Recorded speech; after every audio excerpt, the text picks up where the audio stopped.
Next method देखते हैं बेटा, molality. See the difference, molality L और इसके पहले जो मेथड हमने देखी वो थी molarity R। See what is molality? It is the number of moles of solute dissolved per kilogram of solvent. What is it? It is the number of moles of solute dissolved per kilogram of solvent. 1 kilogram solvent में कितने moles of solute are dissolved?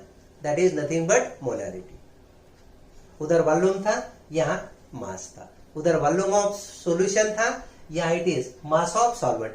अगर हम solvent 1 kilogram लेंगे तो उस 1 kilogram solvent में कितने moles of solute are dissolved? That is called as molality, the number of moles of solute dissolved per kilogram of solvent. Now इसके लिए formula क्या बनेगा बेटा?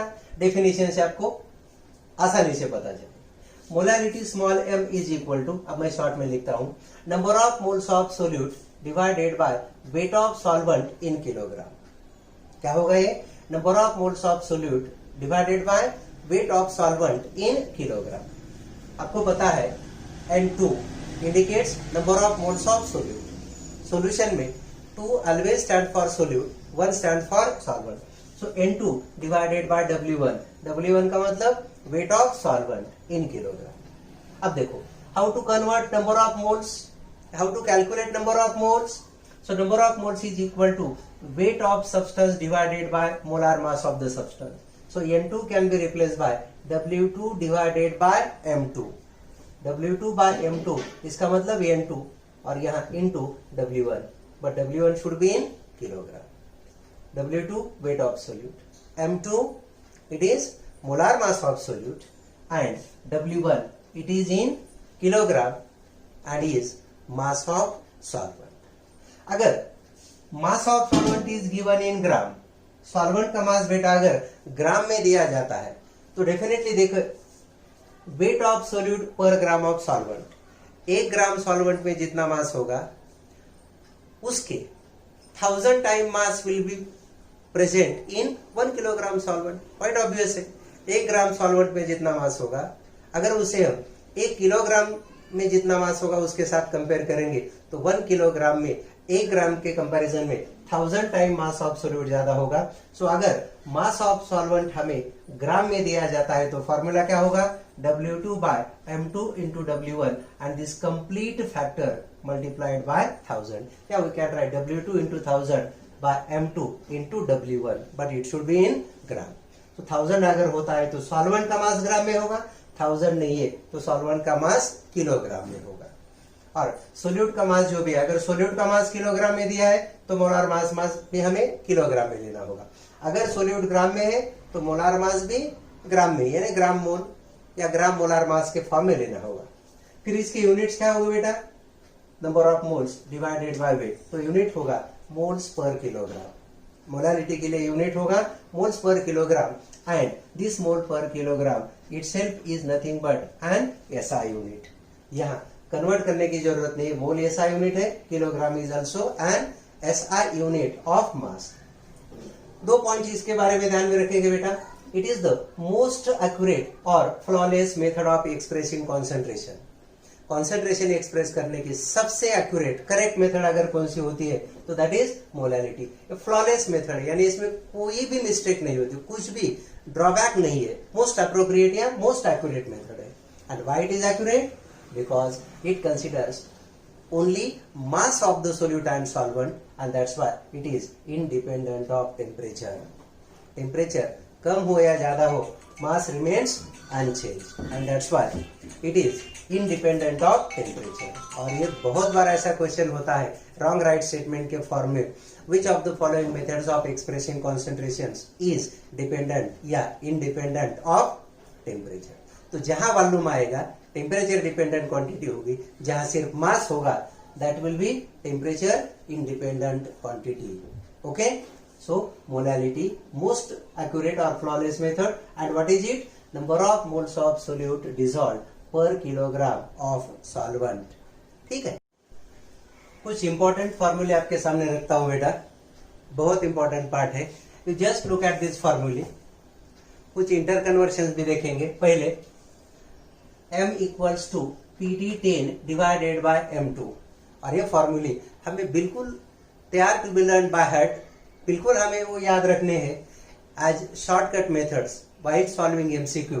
हम इनका यूज कर सकते हैं। और नॉर्मली जहां 2, 2.5, 3 मिनट कैलकुलेशंस के लिए लगेंगे MCQ के, वहां with in half a minute using this फॉर्मूले हम फाइनल आंसर तक एक्यूरेटली जा सकते हैं। तो पहला फॉर्मूला देखो बेटा, m equals to PD10 by M2। m is nothing but molarity of solution and it is equal to percentage of solution into density of solution into 10 divided by M2 molecular mass या molar mass of solute। फिर देखिए P percentage of solution, D density of solution and M2 molar mass of solute और M is molarity. ये पहला formula m equals to PD10 by M2।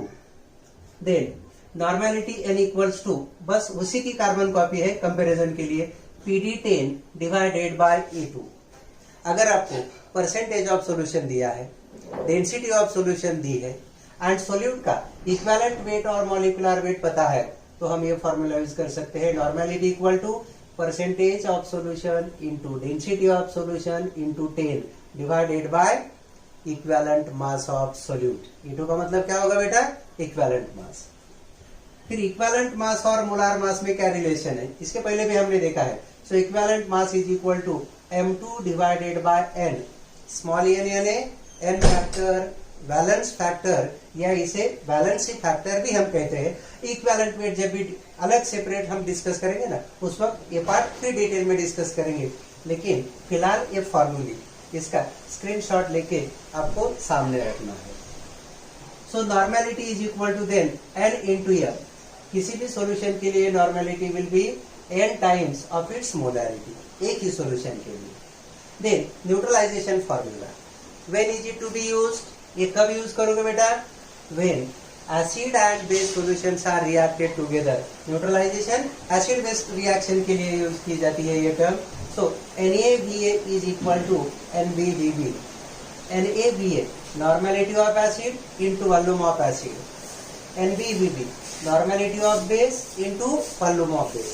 और ये जो NB product होता है, normality into volume in liter, it gives you number of equivalents। Formula check करो। उसी तरह से न्यूट्रलाइजेशन के लिए देखो, हमेशा नॉर्मेलिटी वाला फॉर्मूला हमें यूज करना है। मैं यहाँ मार्क करता हूँ, you should never use molarity. Molarity का फॉर्मूला हरगिज हमें यूज नहीं करना। अगर मोलारिटी यूज करना है तो in the form of normality convert करके। अब देखो बेटा, normality is n into m, तो मैंने Na को स्मॉल na ma किया। अब Na ma यानी balance factor of A into molarity of A, and balance factor into molarity is nothing but normality. अगर आपको मोलारिटी दी है और डायरेक्टली वो यूज करनी है, तो डायरेक्टली मोलारिटी न्यूट्रलाइजेशन के लिए हरगिज नहीं यूज करेंगे, आंसर्स विल बी रॉन्ग। अब वो क्यों रॉन्ग होता है, जब हम न्यूट्रलाइजेशन प्रोसेस स्टडी करेंगे ना, उस वक्त देखेंगे, क्योंकि वो फिर एक बार 2 बार ये पार्ट आने वाला है। So NaVA equals to NbVb या small NaMaVA equals to small NbMbVb। NB small यानी balance factor of base into molar mass of base into volume of base. फिर डाइल्यूशन फॉर्मूला होता है, अगर कोई सब्सटेंस का सॉल्यूशन हम डाइल्यूट करते हैं, समझो आपने एक सॉल्यूशन बना लिया, उसका कॉन्सेंट्रेशन कोई टिपिकल होगा, और उसमें अगर हम और कुछ सॉल्वेंट से वाटर ऐड करेंगे तो फिर नया कॉन्सेंट्रेशन क्या होगा, तो ये dilution, change of concentration. Dilution formula करके ये 2 फॉर्मूले ध्यान में रखने हैं, N1V1 equals to N2V2 and M1V1 equals to M2V2। यहाँ M1V1 चलेगा because it is solution for the same substance, लेकिन एसिड बेस न्यूट्रलाइजेशन में डायरेक्टली MaVA नहीं चलेगा। ये बात हमें बिल्कुल ध्यान में रखनी है। डाइल्यूशन फॉर्मूला, अगर अलग अलग सॉल्यूशंस ऑफ सेम सब्सटेंस हम अगर मिक्स करेंगे, समझो हमने कॉमन सॉल्ट का सॉल्यूशन बनाया बेटा, कॉमन सॉल्ट सोडियम क्लोराइड का सॉल्यूशन बनाया, फिर उसी का दूसरा सॉल्यूशन बनाया, तीसरा सॉल्यूशन बनाया, और तीनों भी सॉल्यूशंस एक साथ मिक्स कर लिए, तब जो रिजल्टेंट सॉल्यूशन होगा उसके लिए mixing of different solutions of same compound. इसके लिए फॉर्मूला क्या होगा बेटा, NrBr equals to N1V1 plus N2V2 plus N3V3 plus N4N4 and so on. NR यानी रिजल्टेंट नॉर्मेलिटी। जब पूरे सॉल्यूशंस हम एक साथ मिक्स करेंगे उस वक्त उस रिजल्टेंट जो सॉल्यूशन होगा उसकी नॉर्मेलिटी। Br यानी रिजल्टेंट सॉल्यूशन का वॉल्यूम। अब N1V1 पहले सॉल्यूशन की नॉर्मेलिटी, पहले सॉल्यूशन का वॉल्यूम, प्लस N2V2 दूसरा सॉल्यूशन उसकी नॉर्मेलिटी उसका वॉल्यूम, प्लस डैश डैश यानी कंटिन्यू हो जाएगा। एंड दैट्स व्हाई NR यानी नॉर्मेलिटी ऑफ रिजल्टेंट सॉल्यूशन। अगर हमने समझो 3 सॉल्यूशंस एक साथ मिक्स कर लिए एक ही सब्सटेंस के, नॉट ऑफ डिफरेंट, एक ही सब्सटेंस के 3 अलग अलग सॉल्यूशन बनाए एक साथ मिक्स किए, तब उस मिक्सचर सॉल्यूशन जो भी होगा रिजल्टेंट उसकी normality will be equal to, फिर ये formula N1V1 plus N2V2 plus N3V3 plus जितने भी सॉल्यूशंस हो divided by V1 plus V2 plus V3। But I would suggest you instead of writing V1 V2 V3 you right simply V total. क्यों? ये problem जब भी हम discuss करेंगे उस वक्त मैं बता दूंगा। अगर हम V1 V2 V3 लेते हैं तो बहुत बार आंसर्स कैन बी रॉन्ग, क्योंकि उसमें कुछ वाटर वगैरह भी ऐड किया जाता है। So NR equals to N1V1 plus N2V2 plus N3V3 divided by V total. और सिमिलरली मोलैरिटी अगर हमें सॉल्यूशंस की दी है, एक ही सब्सटेंस का सॉल्यूशन है अलग अलग मोलैरिटी के फॉर्म में, तो MrVr equals to M1V1 plus M2V2 plus plus dash dash. MR का मतलब molarity of resultant solution, Vr volume of resultant solution, and that's why molarity of resultant solution. सब सॉल्यूशन मिक्स करने के बाद जो सॉल्यूशन बनेगा फाइनल उसकी molarity will be equal to, फिर वही formula M1V1 plus M2V2 plus जितने भी होंगे solutions divided by V total. Okay, चलो लास्ट पार्ट देखते हैं बेटा, सम डिफरेंट रिलेशंस। ये भी बहुत इंपॉर्टेंट है शॉर्टकट मेथड के लिए। पहला रिलेशन देखेंगे capital M small m। Capital M यानी molarity, small m molality. Okay, directly इसका डेरिवेशन भी हम डिस्कस कर सकते हैं, लेकिन फिलहाल जरूरत नहीं है, सिर्फ आप ये ध्यान में रखने की कोशिश करो। Molality small m of solution is equal to 1000 into capital M by 1000D minus MM2। Molality of solution equals to 1000 into capital M यानी molarity, moles per litre, by 1000D, D यानी density of solution, minus MM2। M is again molarity and M2 is molar mass of solute। ये formula ध्यान में रखना है। और अगर ऐसा डायरेक्टली ध्यान में रखने के लिए प्रॉब्लम आता है तो हम इसका डेरिवेशन भी देखेंगे, बट वो अननेसेसरी होगा। Then small m and x2, simple formula है, molarity of solution is equal to 1000 x2 divided by x1 m1। Molarity is equal to 1000 into x2 by x1 into m1। अब देखो small m molality, moles per kilogram of solvent, x2 mole fraction of solute, x1 mole fraction of solvent, and capital M1 it is molar mass of solvent. So m equals to 1000 x2 by x1 into m1। And last relation देखते हैं capital M and x2। Capital M molarity, moles per liter, and x2 is mole fraction of solute. So capital M equals to 1000 dx2 divided by x1 m1 plus x2 m2. D density of solution, x2 mole fraction of solute, x1 mole fraction of solvent, m1 molar mass of solvent, and at m2 it is molar mass of solute. 2 stands for solute, 1 stands for solvent. अगर ये दो फॉर्मूले हम comparison में देखते हैं तो देखो 1000 x2 इधर 1000 dx2 मल्टीप्लाइड बाय डेंसिटी और डिवाइडेड बाय में यहाँ x1 m1 है, यहाँ हमें और एक टर्म ऐड करनी होगी, वो कौन सी होगी, x2 एंड m2। आए ध्यान में, x2 प्लस m2 ऐड करना है और आसानी से हम ये 3 फॉर्मूले ध्यान में रख सकते हैं। ओके, चलो बेटा अब लास्ट थ्योरेटिकल पार्ट जो है बेसिक कंसेप्ट में से वो देखते हैं। थोड़ा एडिशनल पार्ट है इक्विवेलेंट वेट, केमिकल इक्विवेलेंट, और it is also called as combining weight. Chemical equivalent या combining weights These are also the terms used, but most commonly it is known as equivalent weight. See, while discussing laws of chemical combinations, we have seen whenever reactants take part in a chemical reaction, they do not take part in the reaction in random amount of their masses. Randomly कितना भी मास किसी reactant का ले लिया, reaction हो गई, ये नहीं होता बेटा. Rather, certain fixed amount of mass of reactant takes part in a chemical reaction. कोई भी रिएक्शन ले लो, एक टिपिकल अमाउंट ऑफ मास होता है जो उस रिएक्शन में पार्टिसिपेट होगा, and that mass is called as combining mass या combining weight. It is also called as chemical equivalent, और the same mass that is also known as equivalent weight or equivalent mass. तो जो fix mass होता है which takes part in chemical reaction, उसे हम combining या equivalent mass कहते हैं.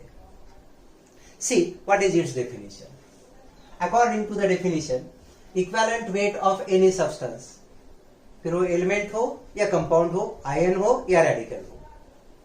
Equivalent mass या weight of a substance, it is the weight of substance which combines with or displaces 1.008 parts by weight of hydrogen or 8 parts by weight of oxygen or 35.5 parts by weight of chlorine.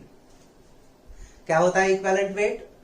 Equivalent weight is nothing but that weight of the substance which combines with, एक तो वो combine होगा 1.008 parts by weight of hydrogen, यानी 1.008 parts by weight of hydrogen के साथ combine होगा, या 1.008 parts by weight of hydrogen को डिस्प्लेस करेगा, और it combines with 8 parts by weight of oxygen, oxygen के 8 पार्ट्स बाय वेट के साथ कंबाइन होगा, या 8 parts by weight of oxygen को डिस्प्लेस करेगा, या क्लोरीन के लिए 35.5 parts by weight of chlorine के साथ वो कंबाइन होगा, या 35.5 parts by weight of chlorine को वो डिस्प्लेस करेगा.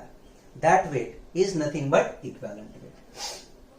देखो बेटा, डेफिनेशन डायरेक्टली ध्यान में नहीं आएगी, समझ में नहीं आएगी, हमें उसके टाइप्स, एग्जांपल्स सब देखना है. लेकिन फिर भी और एक बार मैं रिपीट करता हूं definition. Equivalent weight of a substance is that weight of the substance which either combines with or displaces, एक तो वो कंबाइन होगा या डिस्प्लेस करेगा. कितना अमाउंट ऑफ मास या weight of substance? 1.008 parts by weight of hydrogen, यानी इतने पार्ट्स ऑफ हाइड्रोजन के साथ एक तो वो कंबाइन होगा, या इतना parts by mass of hydrogen को डिस्प्लेस करेगा, या 8 parts by weight of oxygen के साथ कंबाइन होगा, या 8 parts by weight of oxygen को डिस्प्लेस करेगा, या 35.5 parts by weight of chlorine के साथ कंबाइन होगा, या this much parts by weight of chlorine को डिस्प्लेस करेगा. That is nothing but equivalent wait. अगर हम एटम, आयन और अ रेडिकल, एन एटम, आयन और अ रेडिकल, रेडिकल यानी group of atoms without charge, इनके लिए अगर हम देखेंगे तो ये पार्ट आपको ध्यान में रखना है. Equivalent wait is weight of that species corresponding to one valency of the species. अगर हम एटम, आयन और रेडिकल के बारे में देखेंगे तो उसका इक्विवेलेंट वेट यानी उसका वो वेट होगा which is corresponding to क्या? one valency of the species. यानी एटम, आयन या रेडिकल उसकी एक वैलेंसी से करस्पॉन्डिंग जो भी वेट होगा, weight equal to one valency, that weight is nothing but equivalent weight. And in general, we can write equivalent weight in the formula like this. Equivalent weight is equal to formula or molecular weight divided by small n. And this n is nothing but n factor, valence factor, या it is also called as valency factor. फिर एक बार देख लो, ये simple सा formula हमें ध्यान में रखना है as a part of application. Equivalent weight is nothing but formula या molecular weight divided by valence factor. और ये जो वैलेंस फैक्टर है it is equivalent to one valence, वो वैलेंसी से रिलेटेड वो फैक्टर होता है, या it gives total number of valencies of the species involved. अब देखो फॉर्मूला वेट कहा है हमने. फॉर्मूला वेट कब होगा? जब वो आयन या रेडिकल होगा या आयोनिक कंपाउंड होगा. और अगर नॉर्मल कंपाउंड है तो that is also called as molecular weight. दोनों का मतलब सेम होता है, लेकिन आयोनिक कंपाउंड या रेडिकल होता है तो उसे हम फॉर्मूला वेट कहेंगे। अगर वो नॉर्मल कंपाउंड है यानी compound made up of molecules जिसपे कोई चार्ज नहीं होता, उस वक्त हम मॉलिक्यूलर वेट यूज करेंगे डिवाइडेड बाय ईयर। तो ये है equivalent weight. It is the weight of a substance that combines with और displaces 1.008 parts by weight of hydrogen या 8 parts by weight of oxygen या 35.5 parts by weight of chlorine. Okay? Now we shall explain or elaborate it with the help of some example.